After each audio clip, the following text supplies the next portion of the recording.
On the news, Nigeria's unemployment rate rises by 0.88% in third quarter of 2023.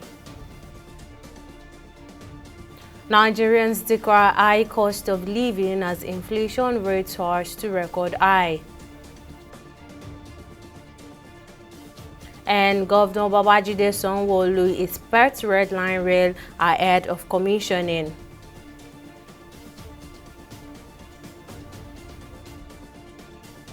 It's glad to have you join us on News Now on TV 360 Nigeria. I'm Tamilore Akinkolie.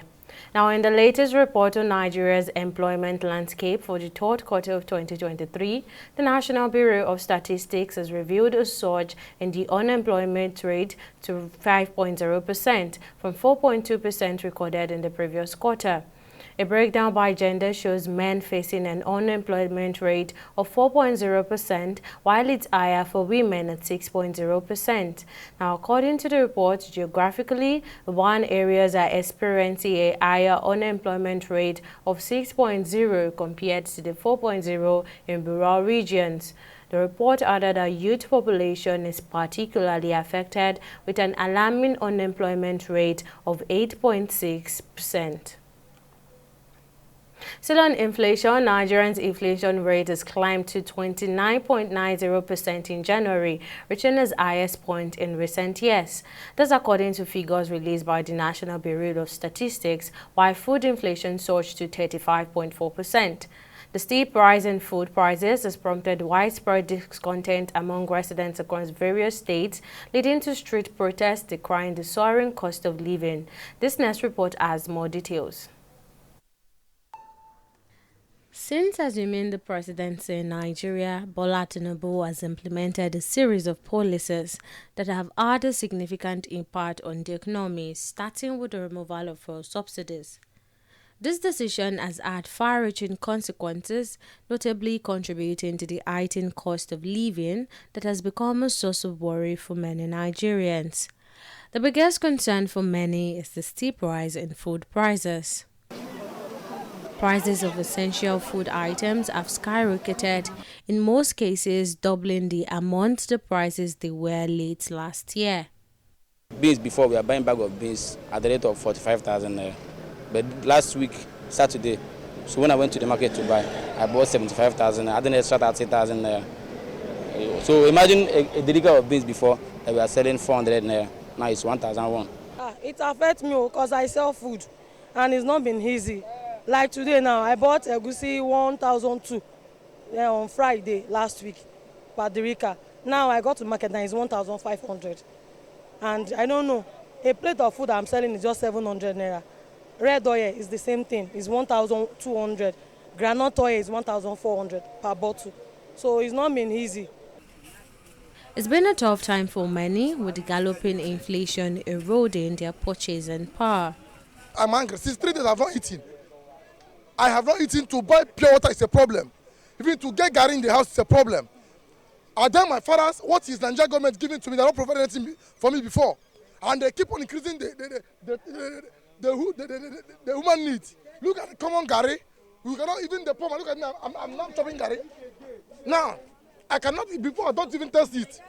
To buy the common custard of bed of garri, it's a problem. The money is valueless. Economist Olusegun Kunade says Nigeria's ever reliance on import is one of the main drivers of the current inflation. He wants the government to diversify the economy, promote domestic production and self-sufficiency. Practically everything we use, we consume, are import-based, so there is no how the cost of those things will not go on the higher side, which is a major factor to the reason why our inflation rate has been on the high side. For the normal commodity, I think it's about 29 point something as of this week. And for food, inflation is as high as 35%. The government removed the costly petrol subsidy last June, saying it could no longer afford it. But the action, in addition to the devaluation of the local currency, the naira, have helped to drive up inflation.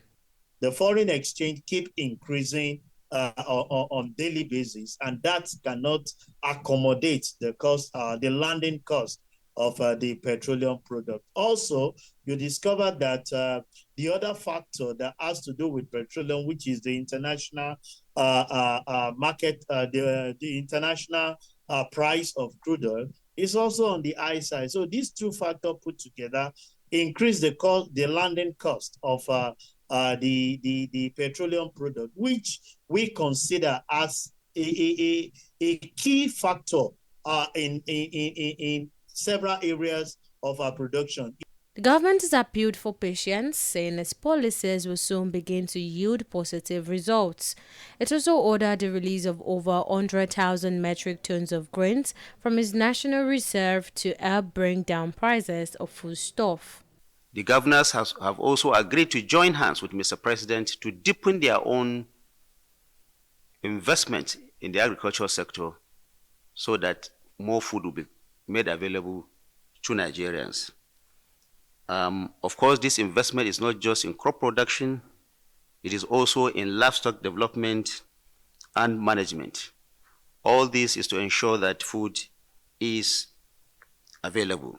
The government remains positive the situation will turn around for the better by projecting inflation to come down to around 21% later this year. Tamilore Akinkole, TV360 Lagos.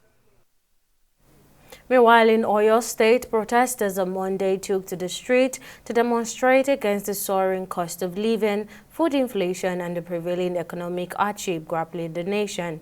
The protest was held at the Mokola area of Ibadan, the state capital, as a sea of placard-waving youths converged to amplify their concerns through chants and songs, drawing attention to the pressing issues at hand. The protest in Oyo adds to a wave of similar demonstrations witnessed in other parts of the country, including Kano and Minna, all echoing the same sentiments of frustration and discontent over the adverse effect of policies such as the removal of petrol subsidy and the unification of foreign exchange windows. The government has continued to maintain that the policies will soon begin to yield positive results. The Minister of State for Defense, Bello Matawali, has reiterated the prohibition on the unauthorized use of military camouflage, emphasizing that only the armed forces and the Nigerian police force during joint military operations are legally permitted to don such attire. In a statement released by the Director of Information and Public Relations in Defense Ministry, Ensho Ogbubike, Matawali said it's important to clarify which personnel are authorized to wear military camouflage, citing the government's ban on other paramilitary agencies from its use. The minister also pointed at the directive issued by the National Security Advisor Nuhu Ribadu, mandating agencies like the Nigeria Immigration Service, NSCDC, and the Federal Fire Service to cease using camouflage uniforms. And in Lagos State, Governor Babajide Sanwo-Olu was embarked on an inspection tour of the Red Line Rail infrastructure. The Red Line Rail project is a 37-kilometer north-south rail route proposed to run from Agbado to Marina with 13 stations. The inspection comes weeks ahead of the commissioning of the project by President Bola Tinubu. Now, speaking after the inspection, the governor says efforts are being made by the government to ensure that operation begins at the station weeks after the commissioning of the rail. The tour is for us to begin to get prepared for the eventual commissioning of the entire Red Line, train stations, and Red Line infrastructure, right? As you all know, and as we said, in 2 weeks' time or thereabout, we shall be commissioning the Red Line, by Mr. President. Thereafter, we will start a few testing, real testing after the commissioning, so that it's now fit and proper for pedestrian and for passenger use. A few observations, which is some of the challenges. You've seen the amount of effort it's taking us to clear the rail tracks, and once we finish tracking, people almost go back there again. So this is also another level of warning, because we won't stop. We won't stop clearing them. So we'll go back there, and we'll also work with NRC to see if we can also wall off some of the tracks, closer to to the train station so that we can do maybe up to 300 to 500 meters of wall, real physical wall, not the little barricades that we see, not the little wire mesh. We must, so that we can keep safety of would-be passengers when they come on the platform to come and embark on the trains, and we can keep the train stations, safe and secure for everyone. Still in Lagos, the state government has ordered the immediate closure of Mandela's market for the next 2 days to enable marketers to comply with its directive for the removal of illegal makeshift structures erected on road setbacks within and around the market. The closure notice was issued on Saturday during a joint inspection and enforcement exercise carried out by the Lagos State Building Control Agency in conjunction with some law enforcement agencies and other government agencies in charge of emergency-related matters.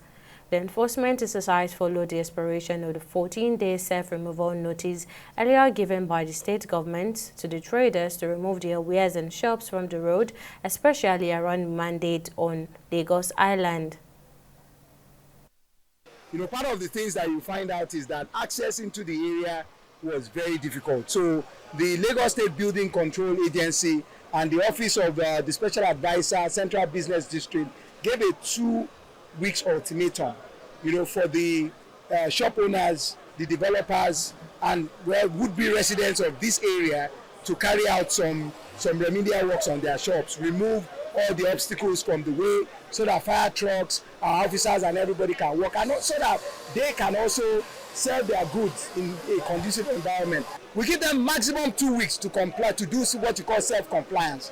After 2 weeks, the government will come in full force, you understand, to help them to do what they have refused to do by themselves. All this extension that they've done, disturbing the traffic, disturbing even pedestrian movement, they need to remove it.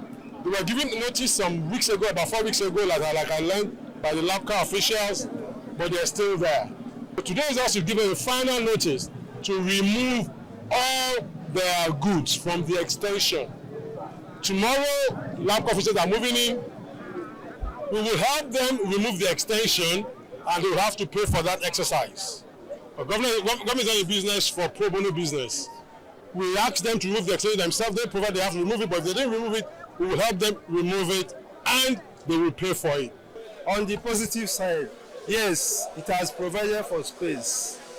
There is now access into the market. Everybody likes it.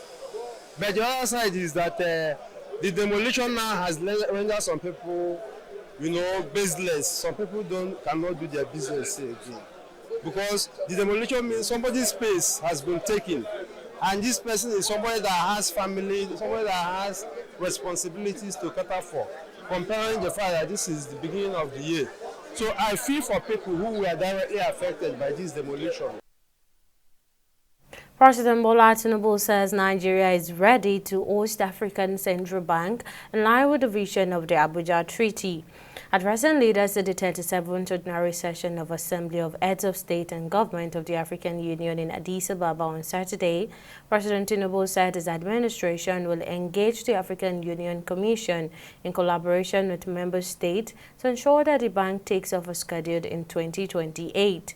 The president affirmed that Africa's success in conclusively addressing its challenges hinges on the firmness of its resolution, built on a foundation of deep-rooted solidarity, if it is to avoid perpetuating existing problems and creating new ones. Education is essential to a durable solution to challenges confronting our continent. Help to achieve the Agenda 2063 objective of a peaceful and secure Africa. I speak Africa not only of education in terms of the benign use of science and technology to improve the material standard of our people. Africa must also become a better educated in the humane art of democratic practice and conflict resolution. This year's theme encourages us to remodel our educational system to fit these goals in Nigeria.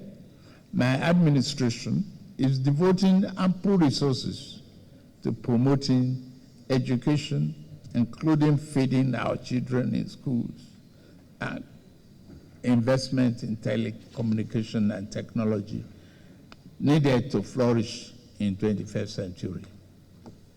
In a similar vein, we remain focused on equitable reform of the composition of the United Nations Security Council. Institutional reform of African Union have been placed on our lap this morning. And Mr. Chairman, yes, we need that reform in order to engender good governance, development, and democracy in the 21st century.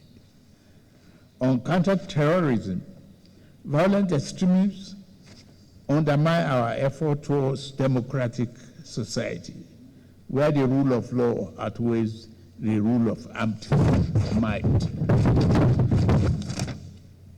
While progress has been made, it is also timely that we reassess the decisions adopted in Malabo regarding terrorism. News now will now go on a short break, but still to come, 15 Senegalese candidates demand election before President Macky Sall leaves office. Details of the story right after this break.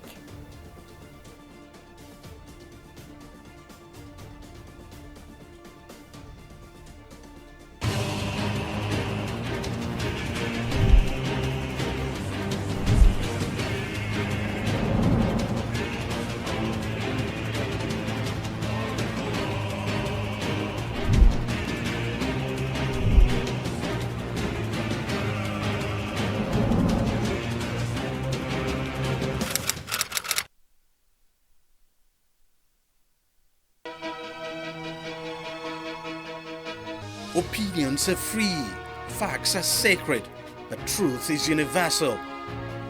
How, in practical terms, can we, for instance, de-escalate the tension?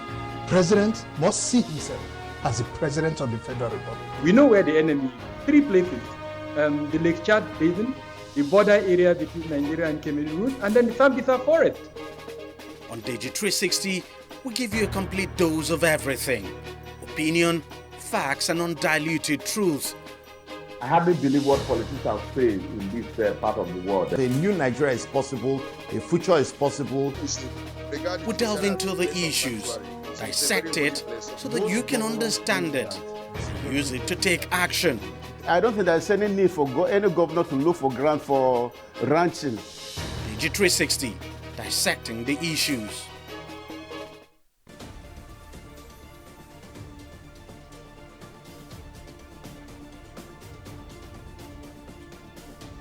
Welcome back. Now a quick recap of our headline stories. The National Bureau of Statistics has revealed a surge in the unemployment rate to 5.0% in the third quarter of 2023, marking a significant increase from the 4.2% recorded in the previous quarter. Breakdowns by gender shows men facing an unemployment rate of 4.0%, while it's higher for women at 6.0%.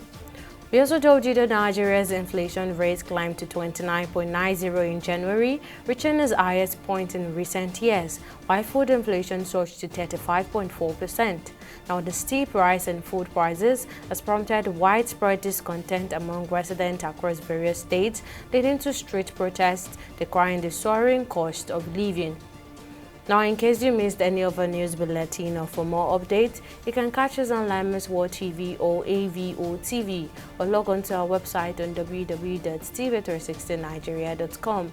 You can also follow us on our social media platforms on Twitter, Instagram, and YouTube at TV360 Nigeria, or download our mobile app on Google Play Store, Huawei App Gallery, and Apple Store. On Facebook, we are at TV360 Online.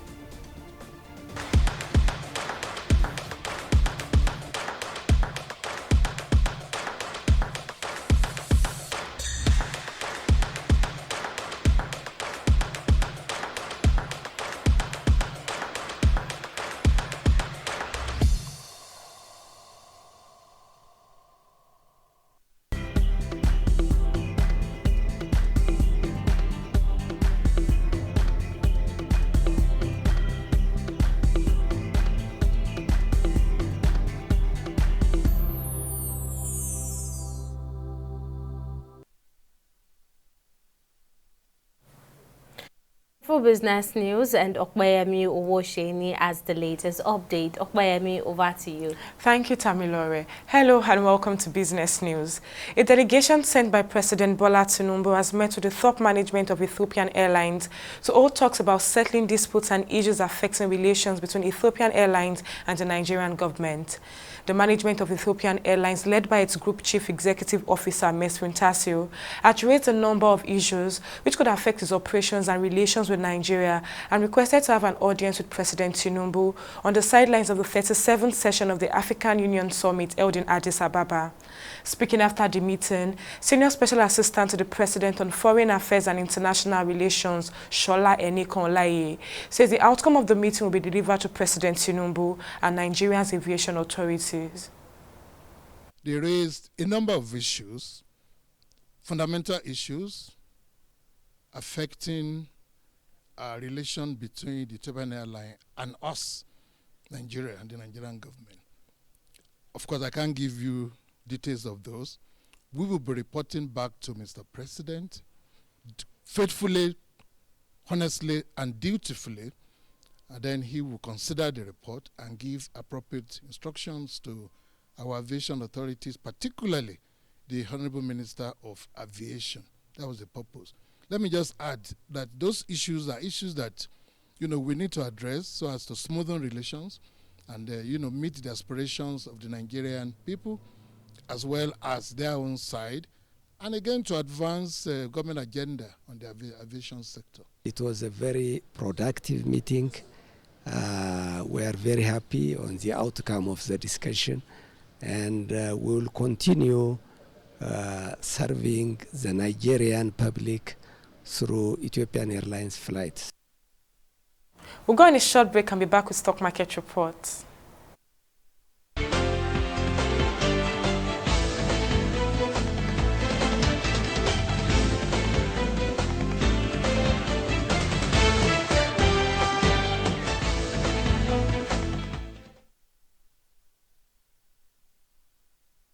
Nigeria equities markets began the first weekday of trading on a negative note, decreasing by 3.15%, the highest daily dip this year.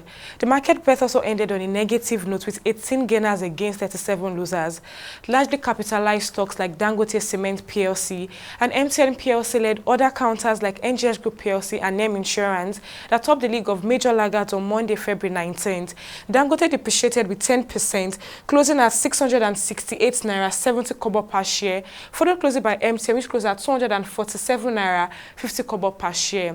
Now, at the end of the first weekday of trading on the Nigerian Stock Exchange, NGX, a total of 273 million volumes of shares were exchanged in 9,688 deals, corresponding to a market value of over 7 billion were traded. Now, a switch to our select global stock. World shares struggled to climb on Monday after chances of early interest rate cuts globally receded, and Chinese markets recorded modest gains on their return from the Lunar New Year, leaving the UK FTSE in a bullish trade at 0.26% and Japan's Nikkei in the bears at 0.044%. US Dow Jones, however, remained unchanged as it's a banking holiday for Americans as they celebrated the birthday of the first president of the country, George Washington, closing at 0.10%. That's it on both business and stock market reports. Back to you, Tamilore, for the rest of the news. Thank you, Okpayemi. Now, on the global scene, 15 out of the 20 candidates approved to run in Senegal's presidential election, originally scheduled for February but delayed by President Macky Sall, are now calling for the rescheduled votes to take place no later than April the 2nd. The postponement of February 25th election, announced apparently by President Sall just before the start of official campaigning, plunged Senegal into a period of significant political unrest, described as one of the country's most turbulent period in recent history. Although the top constitutional body overturned the decision to postpone the election, it is yet to be determined whether the election will occur before President Sall's term ends on April 2nd or if the same candidates will remain on the ballot. And on sport, before the commencement of the just-ended AFCON 2023, not many Nigerians gave the Super Eagles any chance to excel, considering the team's poor performance in the build-up to the tournament. But after a disappointing 1-1 draw against Equatorial Guinea in their opening match of the AFCON, the Super Eagles became a completely different team in their subsequent matches, defying every expectation to make it to the final, where they eventually lost the tournament to the host country, Cote d'Ivoire.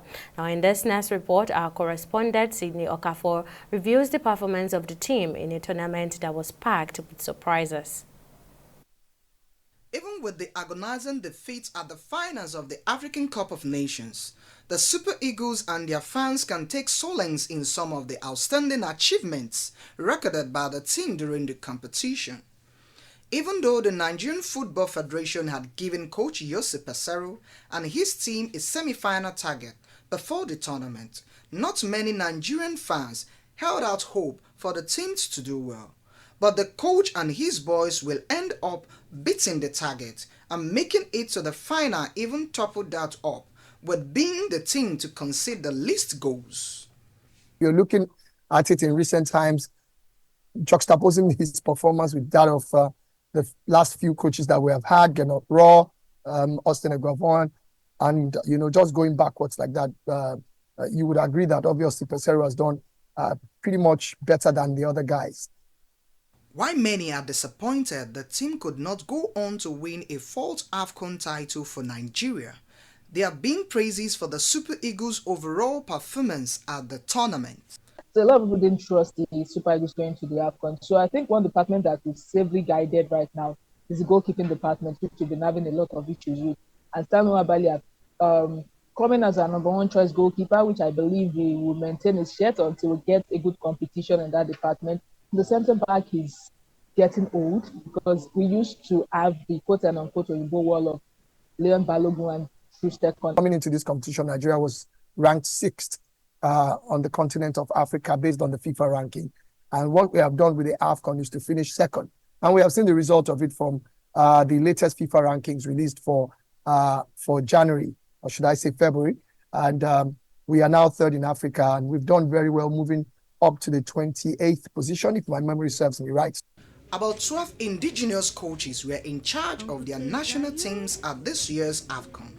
Still, Emasi Faye stands out above the rest for leading the Ivorian national team to the finals of the tournament and winning the trophy following the sacking of Jean-Louis Gasset midway into the competition.